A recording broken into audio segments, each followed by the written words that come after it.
Acknowledging the presence of our Regional Director, Fire Chief Superintendent Rumbel C. Rajo. Good afternoon, sir.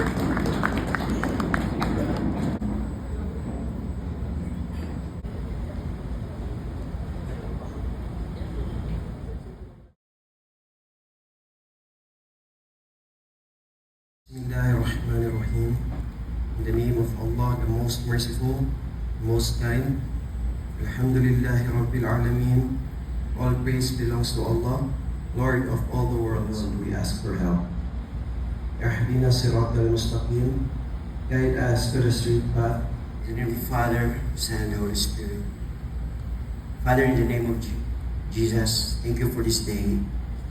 Thank you for what you have done, what you have accomplished in our lives. God, we humbly come before you with grateful hearts as we begin this gathering, as we celebrate 52nd Fire Service Recognition. We also remember how faithful you are in the midst of challenges today. Grant us success in what we are doing right now. May everything we do bring honor and glory to your name and reflect our commitment to integrity, humility, and compassion and service. We thank you so much, Lord, for this day. In Jesus' name we pray. Amen. In the name of the Father, the Son, and the Holy Spirit.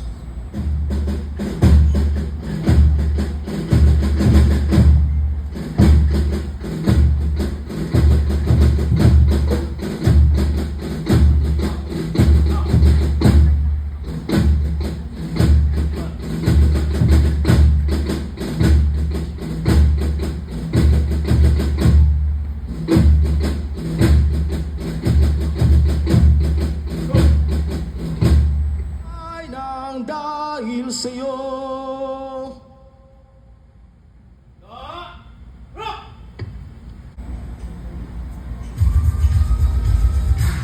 Ladies and gentlemen, distinguished guests, and most importantly, the dedicated officers and personnel of the Bureau of Fire Protection, a heartfelt good afternoon to you all.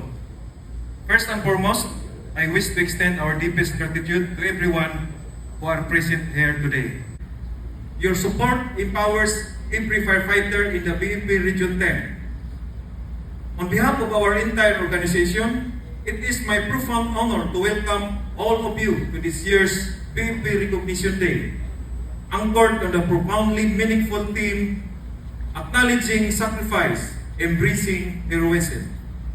Today, we gather not only to celebrate accomplishments, but to pay tribute to the men and women whose dedication, courage, and unwavering commitment define the very essence of public service.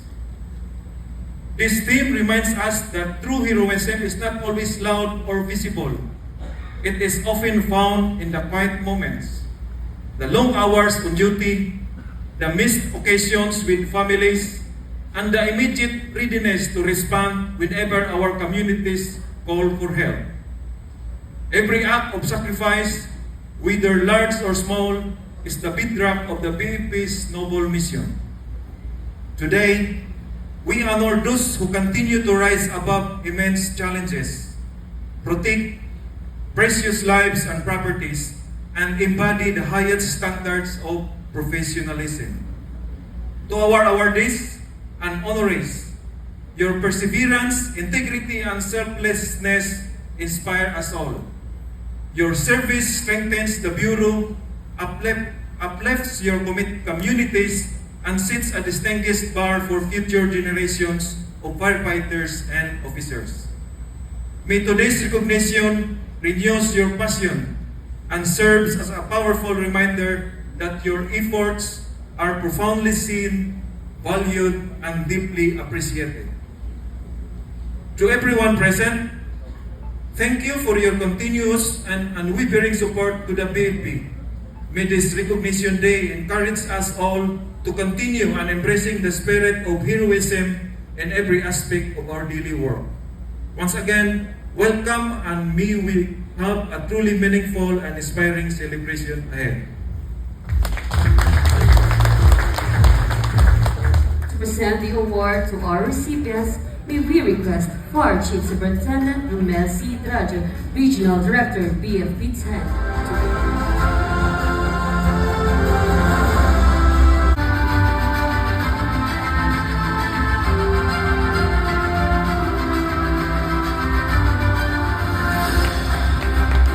Five, 2025 at Misamis Occidental Provincial Athletic Complex Grandstand, Oroquieta City, Misamis Occidental during the first Regional Paralympics 2025. And chiefs of the Bureau of Fire Protection, whose visible efforts, steadfast leadership, and significant contributions were instrumental in ensuring the overall success and smooth execution of the event.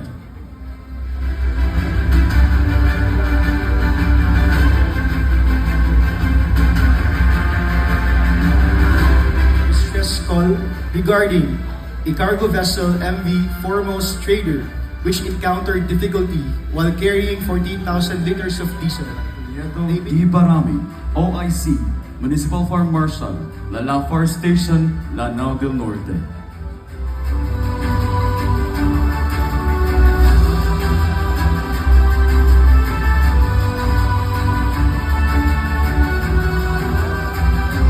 Fire Prevention Month. This award is to be received by SFO3 Rafael L. Corona Jr., Acting Municipal Marshal, Manolo Fire Station, Bukidnon.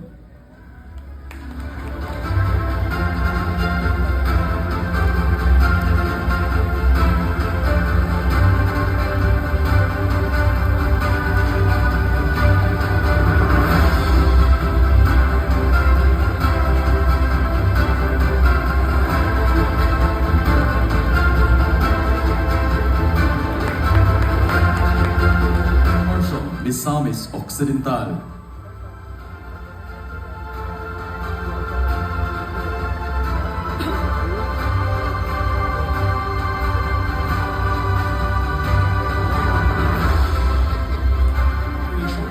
In response to a tragic incident involving 2 victims of landslide at Barangay Palapacao, Quezon, Bukidnon.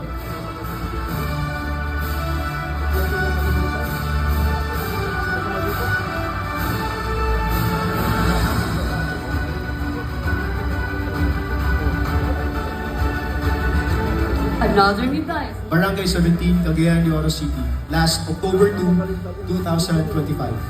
This award is received by SFO4 Daniel S. Pinolia.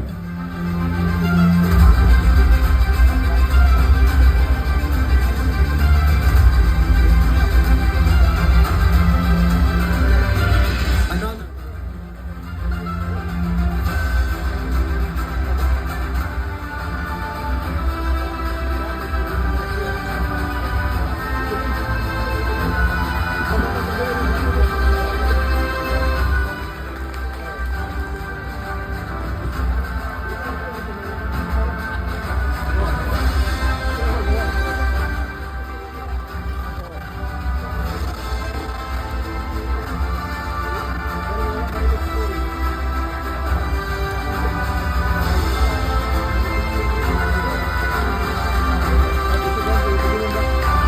The same plaque of recognition is to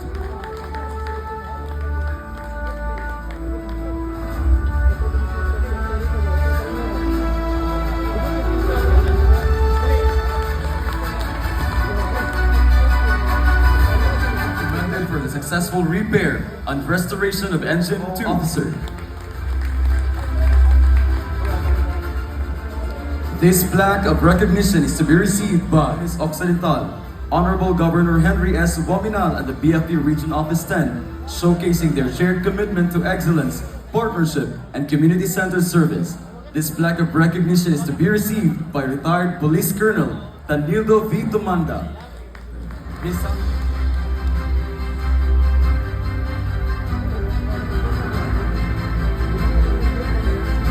plaque of recognition is to be received by Engineer Macario R. Pelaez, Vice President of Axelum Resource Corporation. signed by Chief Bureau of Fire Protection, Jesus P. Fernandez, CESE.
recognition and the Medalya ng Kasanayan.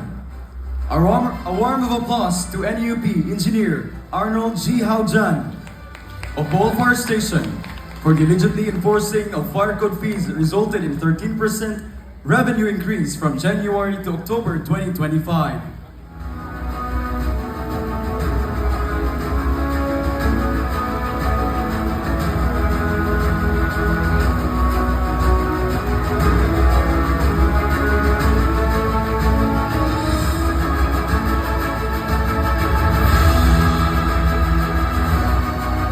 Operations, the Republic Act 9514 Guide App, providing quick and convenient access to the Fire Code of the Philippines, and Incident Report SMS app, enabling automated, real-time submission of fire incident reports for improved accuracy, faster communication, and enhanced coordination across stations, indeed worthy of emulation.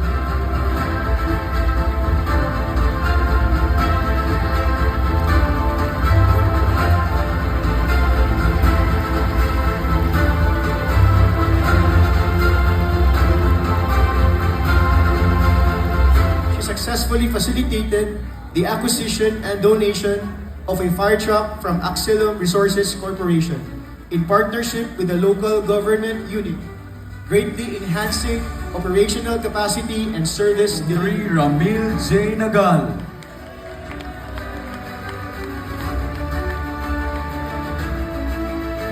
J. Undag.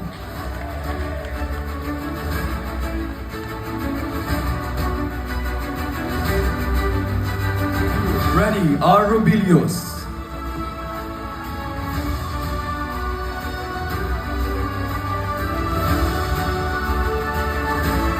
Lady Pastoriza.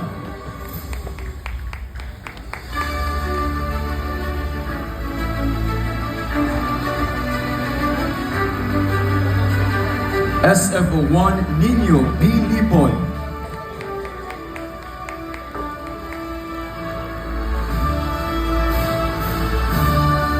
And SFO1 Erwin G. Mejos.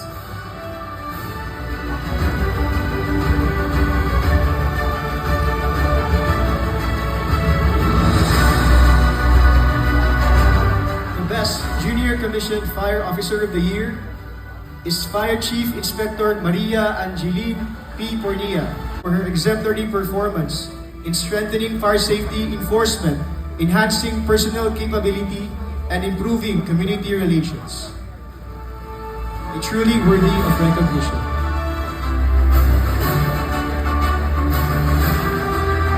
Fire Senior Inspector Pernil D. Hapitan.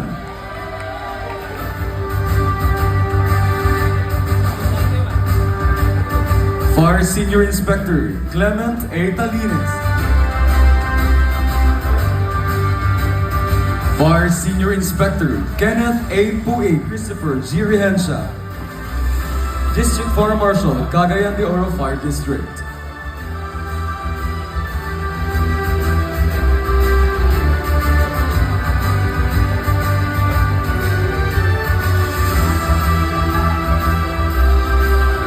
Congratulations to Fire Superintendent Carmelito V. Janela, sir.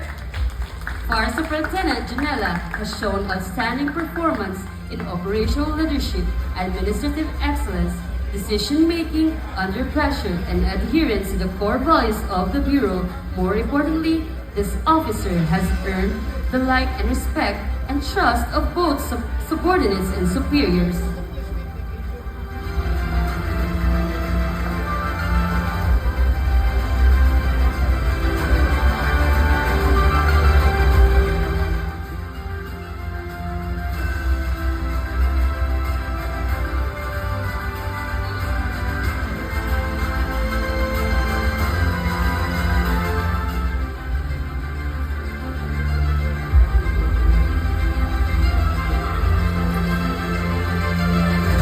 And Fire Superintendent Christopher G. Rehensha.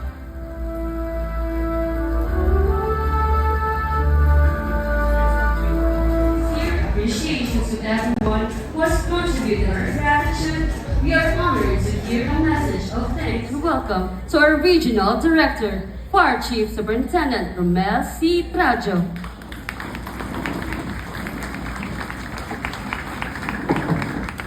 Our honored guests, awardees, and our stakeholders, to our retirees, as well as our commission officers, non-commissioned officers. It is with distinct honor and pleasure to welcome you all to the BFP Region 10 52nd Fire Service Recognition Day. This celebration of recognition the bravery and resiliency of the unsung heroes, with this year's theme acknowledging sacrifices, embracing heroism. It started after a fire incident that transpired at the Meralco Rockwell Power Plant last December 14, 1973 at Makati City, which resulted in the death of the 3 firefighters, namely Lieutenant Jose Pavicon, Fireman Domingo Viray, and Fireman Proctoso Planas. Nasa inyong mga souvenir mugs nakalagay yung tatlong brave firefighters who sacrificed their lives to show or to prove that we firefighters will do everything to save lives and properties. That we go on, that we go in when others go out. And we will always commit ourselves to this noble profession. With the partnership of our stakeholders, together, we can achieve a fire-safe nation. Once again, I would like to express our biggest thanks and gratitude for your presence here that made this celebration successful. Mabuhay ang mga firefighters, mabuhay tayong lahat, and Merry Christmas and Happy New Year. Thank you very much.